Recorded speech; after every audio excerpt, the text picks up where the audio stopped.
Olá, tudo bem? Paz. Tenho uma palavra de Deus para compartilhar com você na reflexão de 8 de agosto, cuja leitura do dia em Marcos, capítulo 5 e Neemias, capítulos 1 a 3. Bem? Pega a sua Bíblia, se você puder, para que você acompanhe comigo a leitura. Nós vamos meditar, refletir sobre a oração que a igreja precisa fazer. A oração que a igreja precisa fazer. Neemias capítulo 1, versos 1 a 11. Nos diz assim a santa e poderosa palavra de Deus. As palavras de Neemias, filho de Acalias. E sucedeu no mês de Kislev, no ano 20º, estando eu em Suzã, a fortaleza, que veio Hanani, um de meus irmãos, ele e alguns de Judá, e perguntei-lhes pelos judeus que escaparam e que restaram do cativeiro e acerca de Jerusalém. E disseram-me: os restantes que ficaram do cativeiro lá na província estão em grande miséria e desprezo, e o muro de Jerusalém fendido, as suas portas queimadas a fogo. E sucedeu que, ouvindo eu estas palavras, assentei-me e chorei, e lamentei por alguns dias. E estive jejuando e orando perante o Deus dos céus. E disse: Ah, Senhor Deus dos céus, Deus grande e temido, que guarda a aliança e a benignidade para aqueles que o amam e guarda os seus mandamentos, estejam, pois, atentos os teus ouvidos e os teus olhos abertos para ouvires a oração do teu servo, que eu hoje faço perante ti, dia e noite, pelos filhos de Israel, teus servos, e faço confissão pelos pecados dos filhos de Israel, que temos cometido contra ti. Também eu e a casa de meu pai temos pecado, de todo nos corrompemos contra ti, e não guardamos os mandamentos, nem os estatutos, nem os juízos que ordenaste a Moisés teu servo. Lembra-te, pois, da palavra que ordenaste a Moisés teu servo, dizendo: Vós transgredireis e eu vos espalharei entre os povos. E vós vos convertereis a mim e guardareis os meus mandamentos e os cumprireis. Então, ainda que os vossos rejeitados estejam na extremidade do céu, de lá os ajuntarei e os trarei ao lugar que tenho escolhido, para ali fazer habitar o meu nome. Eles são teus servos e o teu povo que resgatastes com a tua grande força e com a tua forte mão. Ah, Senhor, estejam, pois, atentos os teus ouvidos à oração do teu servo e à oração dos teus servos que desejam temer o teu nome, e faze prosperar hoje o teu servo, e dá-lhe graça perante este homem. Então era eu, copeiro do rei.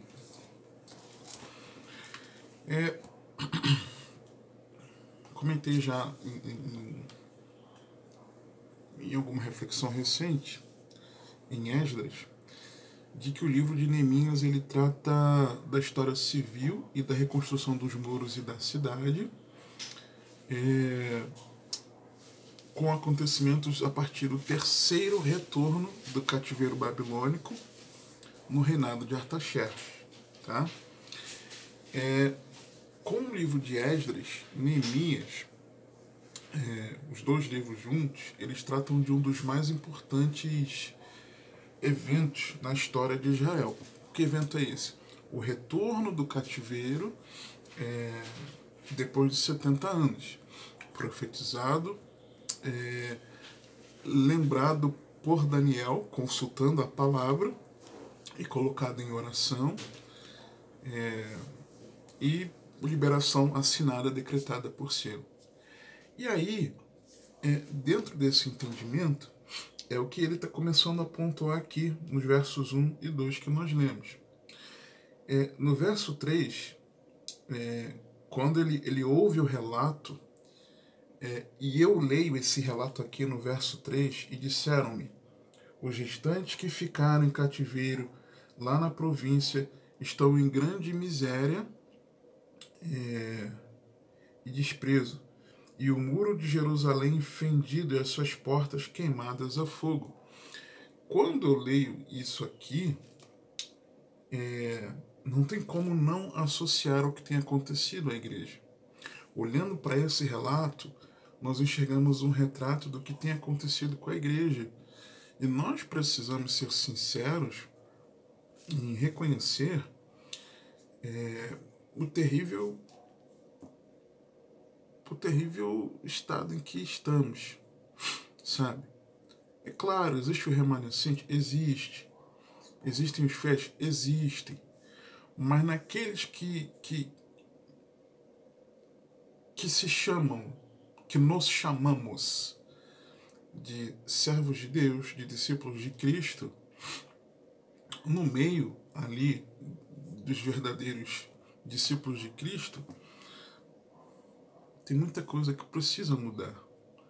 E não é questão de ficar apontando o pecado do outro, não se trata disso, mas se trata de nós olharmos para dentro de nós, olharmos para dentro do nosso coração, para nós sabermos se de fato nós estamos em Cristo, se de fato nós permanecemos nele, se de fato nós já chegamos a ele, se de fato nós nascemos de novo, se de fato nós não precisamos de uma correção de rumo, se nós não precisamos de uma restauração, de uma reparação. Lembrando que até o dia do Senhor Jesus nós estamos em obras. Nós estamos em obras. Até o dia de Cristo, até o seu retorno, nós estamos em obras.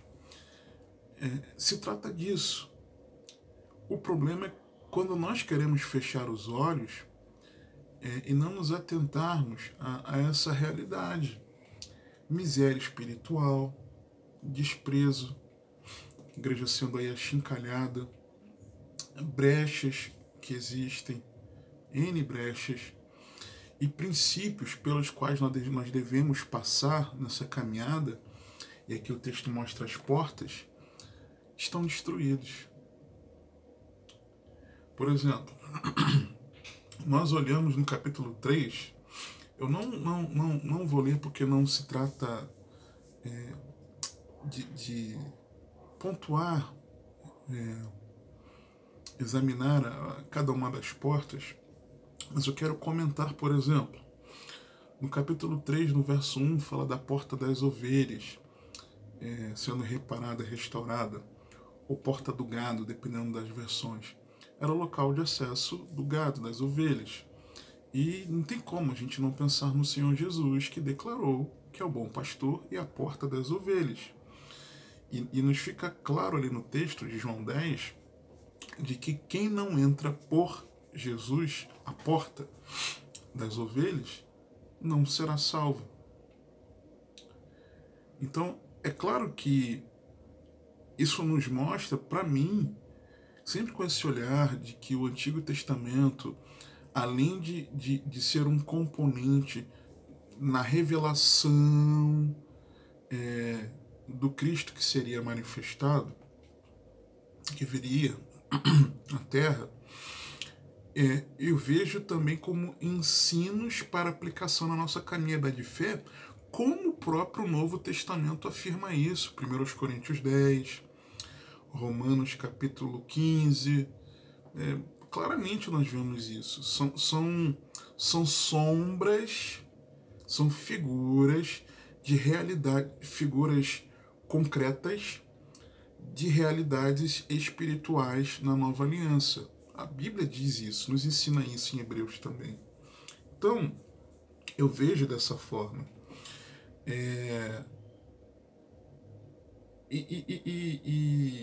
A Nova Jerusalém, já vou falar mais dela em breve, a gente encontra paralelos da Jerusalém física, terrena, apontando para a realidade espiritual da Nova Jerusalém espiritual.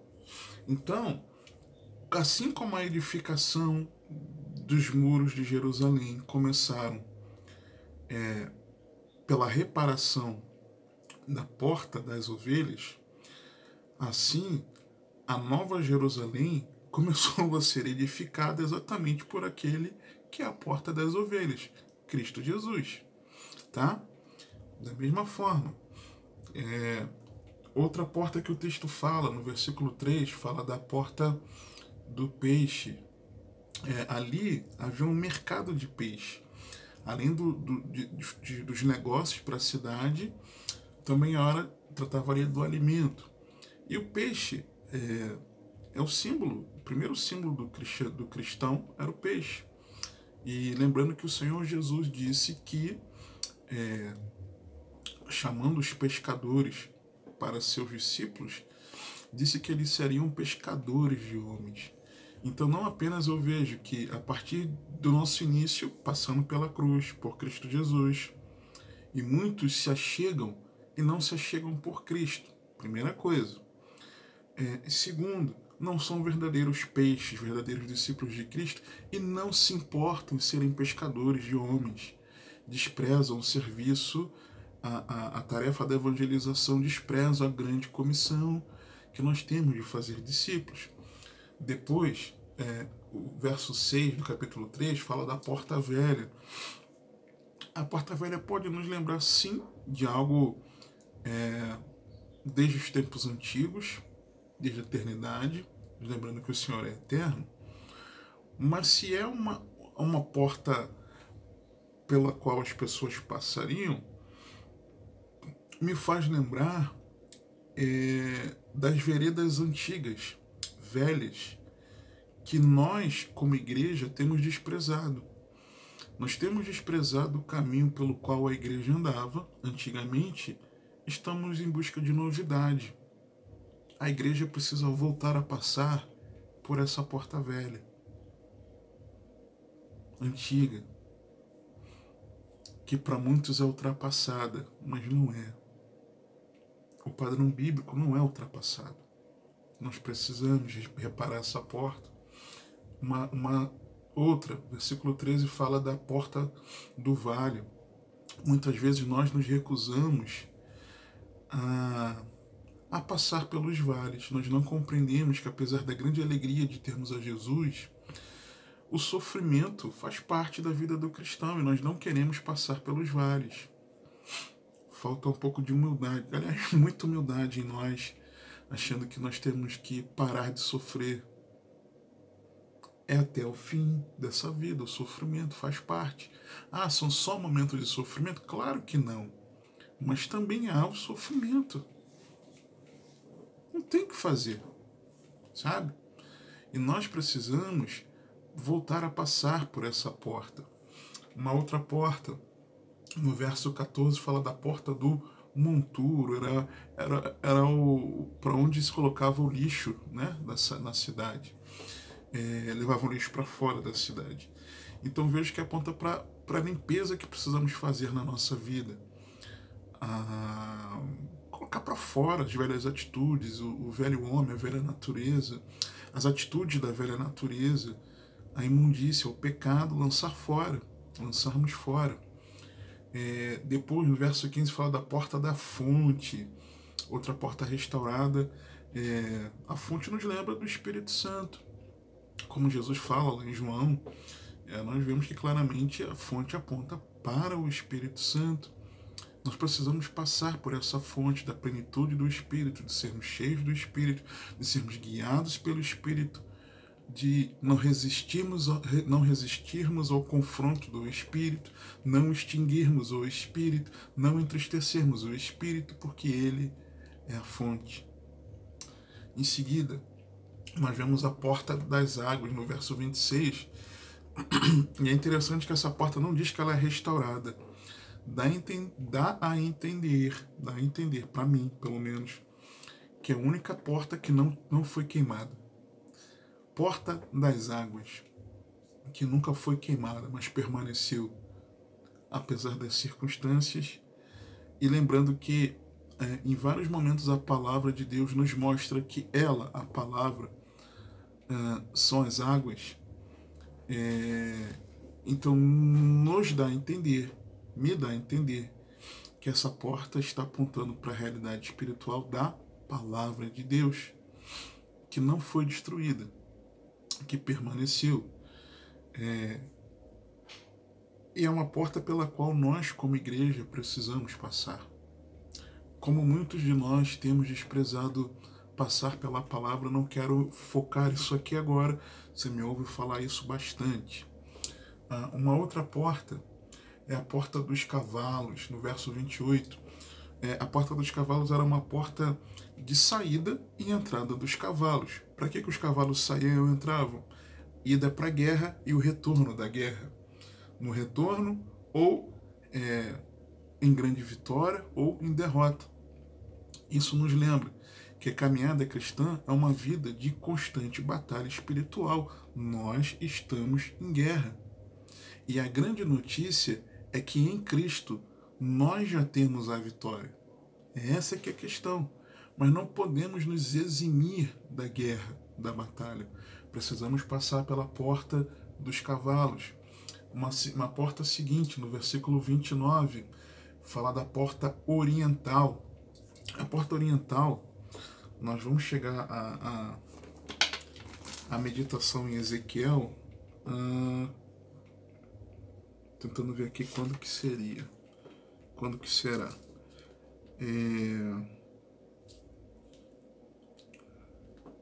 Em dezembro, né? Em dezembro.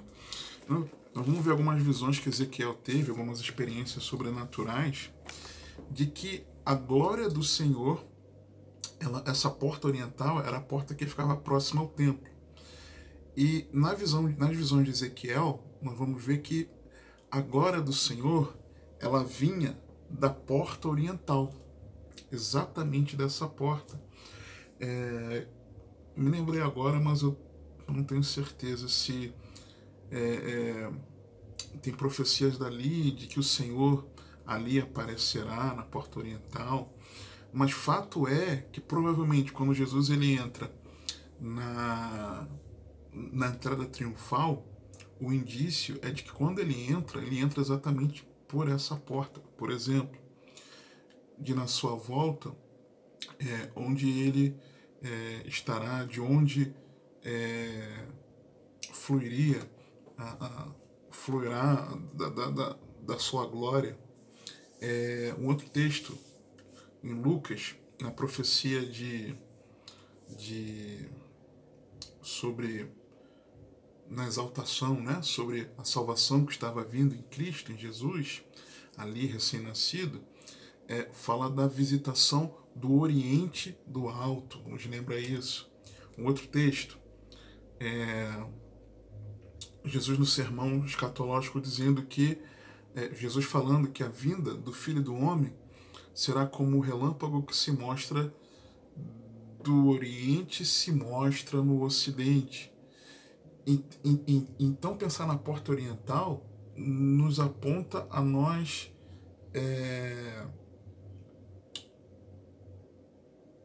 aponta para a vinda do Senhor, para a manifestação do Senhor. Me faz lembrar isso. No versículo 31, uma décima porta, a porta de Mikfad, em algumas versões, especialmente baseadas no texto crítico, elas são chamadas de porta da guarda. Isso nos mostra a importância da vigilância. E essa porta da guarda, ela fica, no versículo 31, esse eu quero ler. É o 31? Não, 31 e 32. Depois ele reparou Malquias, filho de Mourives, até a casa dos netineus e mercadores, defronte da porta de Mikfad, e até a câmara do canto. E entre a câmara do canto e a porta das ovelhas, repararam os ourives e os mercadores. Ou seja, começou na porta das ovelhas, aí foi passando pelas portas todas, e chegou à porta de Mikfad, ou a porta da guarda. E nesse canto, eles estavam ali, em seguida já vinha a porta das ovelhas. Começa na porta das ovelhas, termina na porta da guarda, bem próximo ali de novo, a porta das ovelhas. E eu consigo enxergar que cada uma dessas portas aponta para Jesus. Todas elas. Todas elas. Eu só consigo ter vigilância pela vida de Cristo em mim. Eu só consigo ter a expectativa da manifestação do Senhor em convicção de que Ele voltará. Eu só posso ir para a guerra sabendo, ali passando pela porta dos cavalos, sabendo que em Cristo a vitória é certa. Porta das águas, palavra, o Senhor é o verbo encarnado, a palavra de Deus. A porta da fonte, nós só temos o Espírito Santo em nós porque Jesus o enviou para nós. A porta do monturo, eu só consigo me esvaziar de mim mesmo, da minha imundícia, porque Jesus, na cruz do Calvário, verteu seu precioso sangue para perdão dos pecados. A porta do vale, porta do nos lembrando que passamos por sofrimento, Jesus é o maior exemplo do sofrimento. A porta velha, dos caminhos antigos, o caminho que era o fundamento do início da caminhada de fé, ou se quiser pensar na eternidade também, nos lembra de Cristo. A porta do peixe era o símbolo do cristão, dos pequenos cristos, pequenos cristos, daqueles que se identificavam e viviam como discípulos de Cristo. E pescadores também nessa grande comissão dada pelo próprio Senhor. Porta das ovelhas, ele mesmo fala que ele é a porta. Então, todas elas apontam para Cristo. O que eu vejo, lendo Neemias, é de que essa é uma realidade, triste realidade, da igreja. A igreja precisa ter essas portas restauradas. A igreja precisa ter as portas restauradas. Precisa passar por essas portas. Só que aí, versículo 4, Neemias 1, o texto diz que Neemias, ele, quando ouviu, ele se assentou, chorou e se lamentou por alguns dias. Humano como nós, Neemias recebeu com aflição aquela notícia. É natural. Isso precisa nos afligir. Só que aí o texto continua. E estive jejuando e orando perante o Deus dos céus. Espera aí. Ele recebeu com aflição, mas, diferente de que muitas vezes nós agimos, ele reagiu no Espírito por meio de jejum e oração. A partir daí, Neemias conduziu o povo na restauração do muro da cidade de Jerusalém, a Jerusalém física. Nós somos pedras vivas na edificação da noiva do Cordeiro, da Nova Jerusalém. 1 Coríntios 3, 9 a 11. Porque nós somos cooperadores de Deus, vós sois lavoura de Deus e edifício de Deus, segundo a graça de Deus que me foi dada. Pois eu, como sábio arquiteto, fundamento, e outro edifica sobre ele. Mas veja cada um como edifica sobre ele. Porque ninguém pode pôr outro fundamento, além do que já está posto, o qual é Jesus Cristo.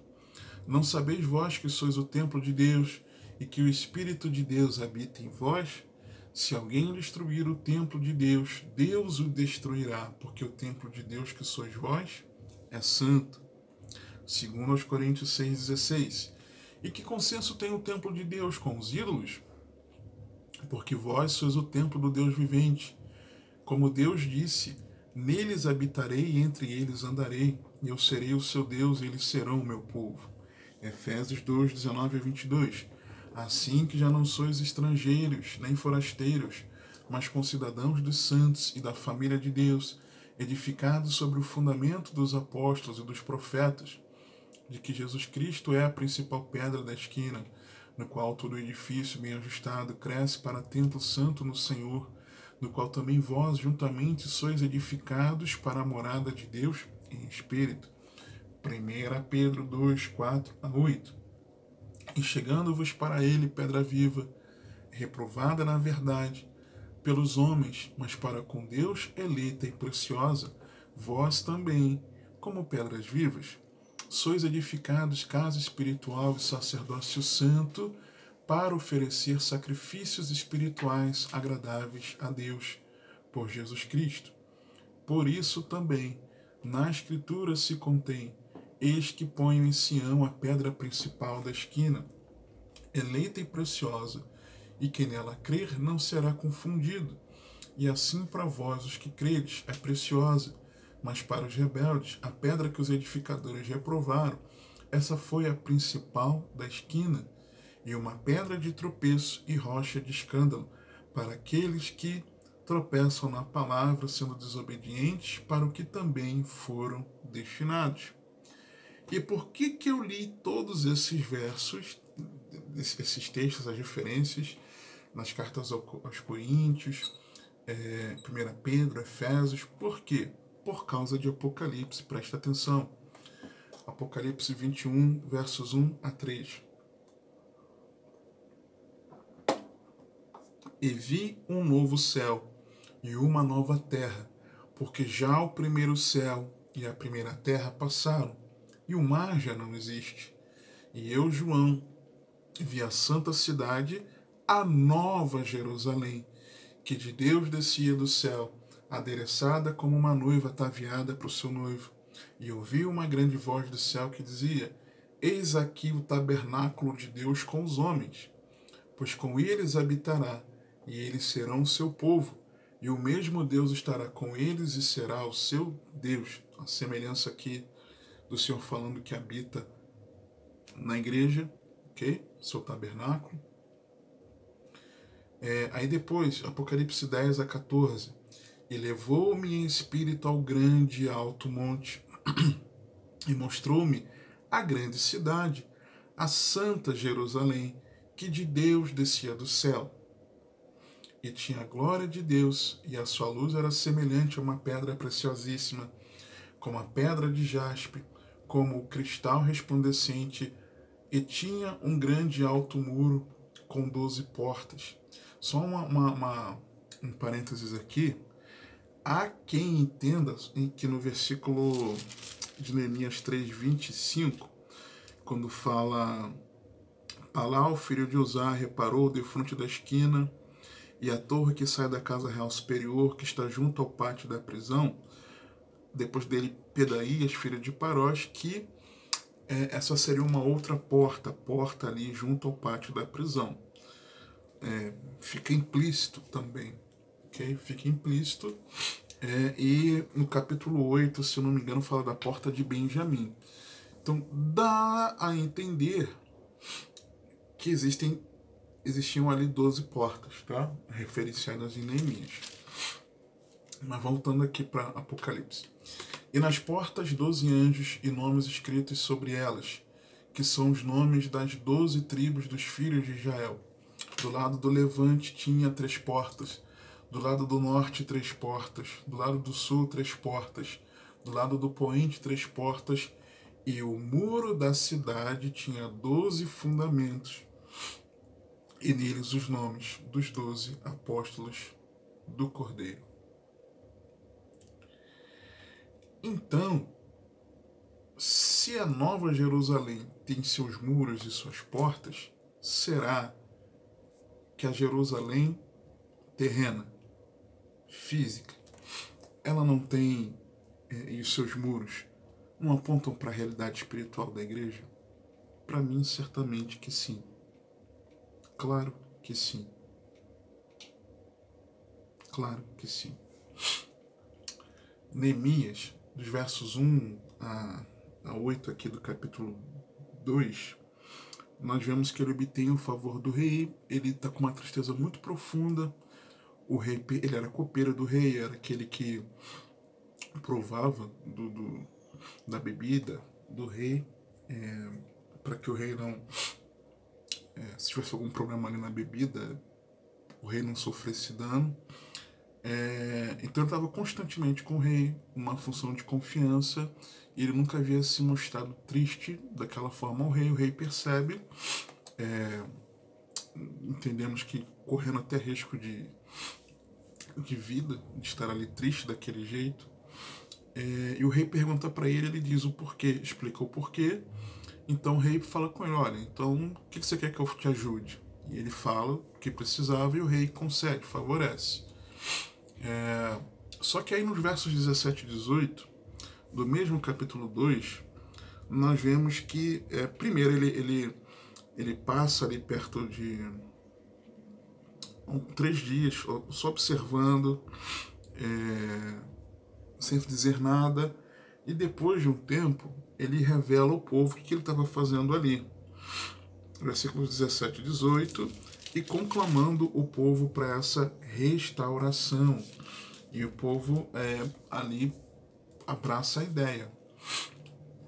Vem uma forte oposição, Sanbalate, Tobias e Gesem, e vemos que nesse processo existe sim as fortes oposições espirituais que a igreja ela enfrenta, mas que a convicção de que o Deus dos céus, como ele diz aqui,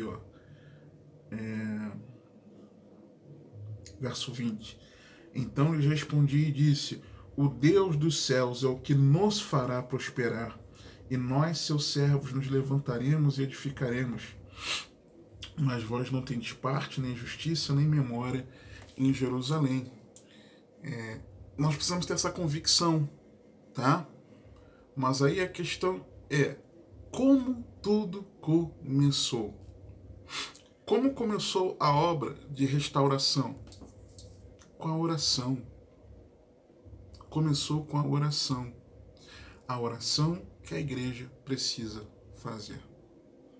Se Neemias foi movido no seu interior assim, nós também precisamos lamentar profundamente pela situação da igreja, mas reagirmos espiritualmente como agentes de Deus na edificação das vidas, começando pela oração, a intercessão pela igreja. Ou seja, nós precisamos orar para que a igreja seja edificada em Cristo. E de que forma? Como? Como fazer essa oração? Como orar da forma que a igreja precisa fazer? Primeiro, capítulo 1, verso 5, quando ele diz: Senhor Deus dos céus, Deus grande e temido, que guarda aliança, benignidade para com aqueles que o amam e guardam os seus mandamentos, eu vejo que é necessário, em primeiro lugar, fé. Por que muitas vezes nós não oramos? Porque parece que nós não temos fé em Deus. Jesus, quando ele está ensinando sobre a oração, sobre a perseverança da oração, aí ele diz assim: porventura, quando voltar o Filho do Homem, achará fé na terra? Jesus associa uma perseverante vida de oração com a fé. Por que muitas vezes nós não oramos? Isso é evidência que a fé está baqueando. Então, em primeiro lugar, fé que Deus é o Senhor é Deus dos céus, grande e temido, Deus de aliança, de benignidade. Nós precisamos ter fé no Deus da Bíblia. Em quem temos crido? Onde temos depositado a nossa fé? Em quem? É na força do braço? É na nossa capacidade humana? Em quem que nós temos depositado a nossa fé? É no Senhor Jesus Cristo? Deveríamos. Mas nós queremos depositar a fé nos métodos que queremos usar para a igreja. Porque precisa tratar desse assunto aqui, porque olha que o mundo, precisamos fazer.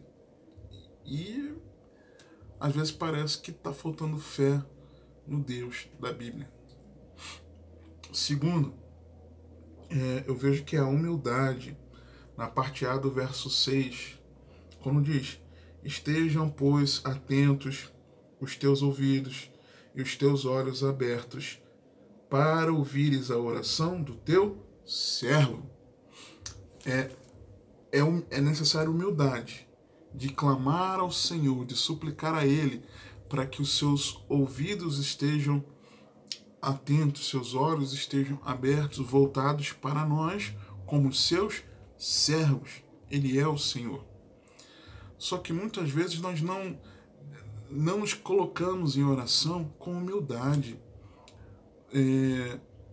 Nós nos colocamos dando ordem ao Senhor, colocando Deus contra a parede, como se fosse possível isso. E até pessoas que questionam isso, há um tempo atrás, não muitos meses, certa vez ouvi um servo de Deus orando assim: Senhor, nós te pedimos isso agora. Ou seja, determinando um momento, querendo que o Senhor fizesse agora, nesse instante. Me soou um pouco arrogante. Por mais que essa pessoa não demonstre isso, mas nessa hora, quando orou, Senhor, que o Senhor faça agora, me soou arrogante. Será que nós temos orado com humildade de verdade ao Senhor? Segunda característica, nós somos servos, somos criaturas. Não dá para inverter. Terceira, chamar de parte B do versículo, quando diz assim, que eu hoje faço perante ti. Se ele diz que eu hoje faço, significa para mim que Neemias não orou só naquele dia. Significa que Neemias tinha uma vida de oração. Só que ali, naquele momento, ele estava colocando aquela questão. A oração que eu hoje faço é sinal de que em outros dias ele também orava ao Senhor. Temos uma vida de oração? Segunda atitude, terceira atitude, ela precisa ser uma oração diária. Quarta, quando ele diz dia e noite. Dia e noite faz parte do dia, ao longo do dia, faz parte do cotidiano. Tem gente que só ora a Deus quando levanta, só para ter o dia abençoado, ou quando deita para não ter o dia, sei lá, por desencargo de consciência. Mas não passa o dia em oração, pensando em Deus, conversando com Deus, interagindo com o Espírito Santo. Tem gente que parece que despreza. Isso já aconteceu comigo muitas e muitas e muitas vezes. É ter aquele momento religioso da oração e o resto do dia, sabe? Precisa fazer parte do nosso cotidiano. Quinta atitude que eu vejo, no mesmo versículo, na parte D, vou chamar assim, quando ele diz: pelos filhos de Israel, teus servos. Não era uma oração egoísta. Às vezes temos uma vida de oração egoísta.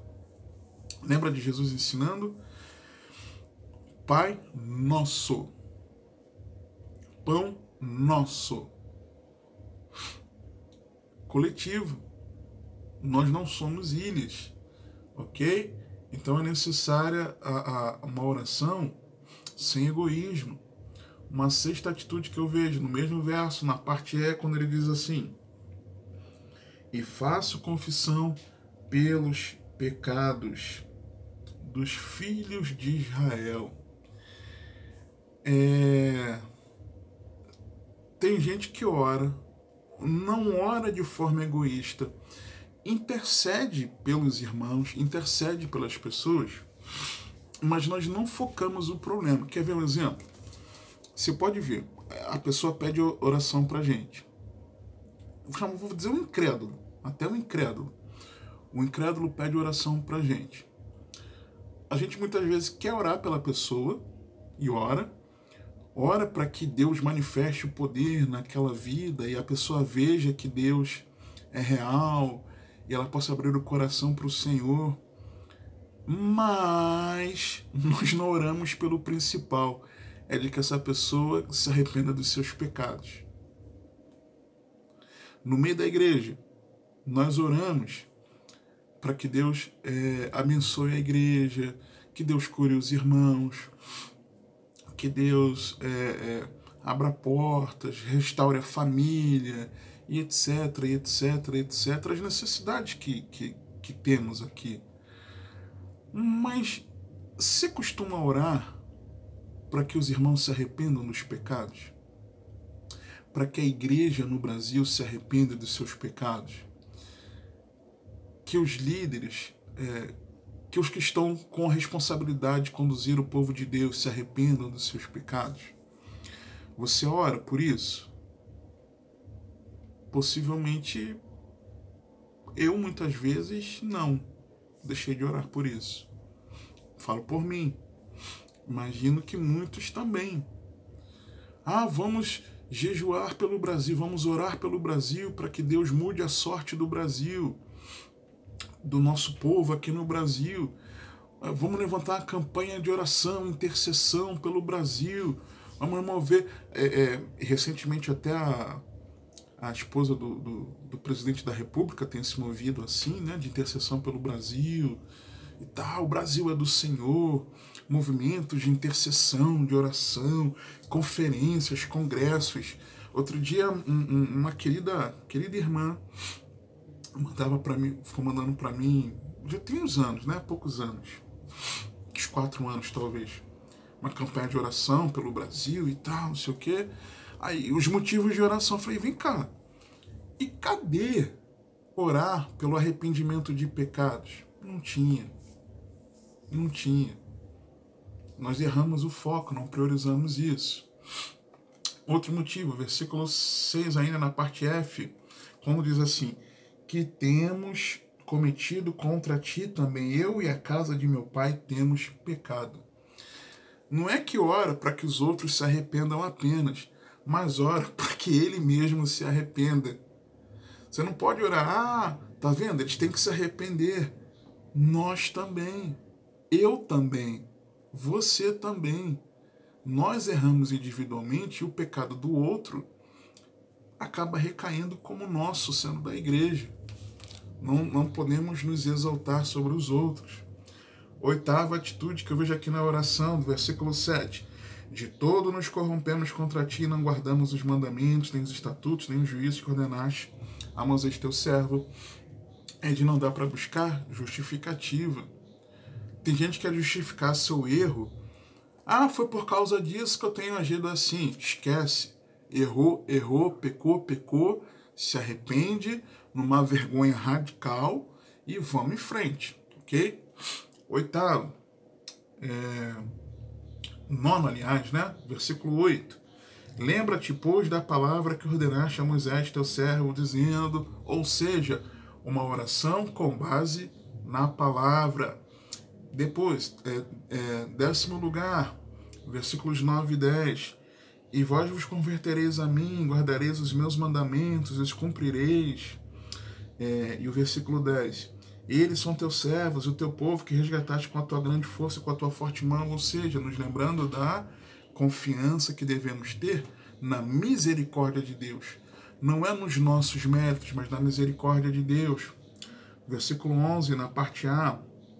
Senhor, estejam, pois, atentos os teus ouvidos e a oração do teu servo, a oração dos teus servos que desejam temer o teu nome com reverência.